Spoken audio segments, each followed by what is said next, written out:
Have had trouble getting to work or school today. A portion of I-90 shut down for hours because of a deadly wrong-way crash. These types of incidents are becoming a dangerous trend. Our Tara Molina reports this morning's crash was the 12th fatal one this year. The 12th fatal crash in the state, and this is far from the first time I've brought you a story like this one. I've talked to wrong-way crash victims, the parents of children who've lost their lives to these crashes, and state officials trying to eliminate them.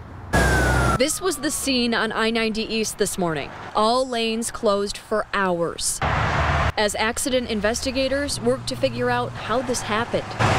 According to Cleveland police, a 75-year-old man behind the wheel of a Chrysler going the wrong way smashed into a 43-year-old man driving a Mitsubishi. The wrong-way driver pronounced dead at the scene.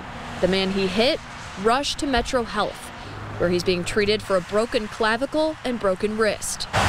And unfortunately, this is far from the first of its kind. It's a hole in your heart that will always be there. Frank Brown lost his 20-year-old daughter to a wrong-way driver. She was driving home from work on 71. Anthony Wynn in an accident over the winter.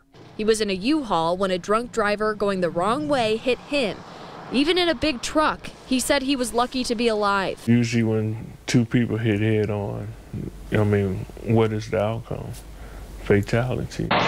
A trend emerging in these wrong-way crashes: impaired drivers. That's still under investigation in today's crash. But I learned in at least 75% of the wrong-way crashes here in Ohio, the driver is severely impaired. These crashes are always very severe. So what's being done to stop them? Several possible preventative measures have been discussed statewide, like spike strips on entry and exit ramps. But ODOT officials tell me they've determined spike strips aren't effective.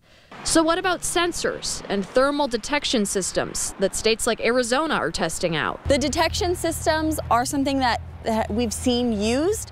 They're not widely used. They're very costly, and you have to decide where you want to put them. And that's why it's so hard to pinpoint where these are happening most frequently to be able to put something like that, because they just happen so sporadically. Now, this crash marks 20 this year. So what's being done here to prevent them? According to ODOT, they've added signs and marks in the road to try to warn drivers. But they also tell me if people would stop driving impaired, these crashes would most likely be eliminated. Reporting in Cleveland, I'm Tara Molina, News 5.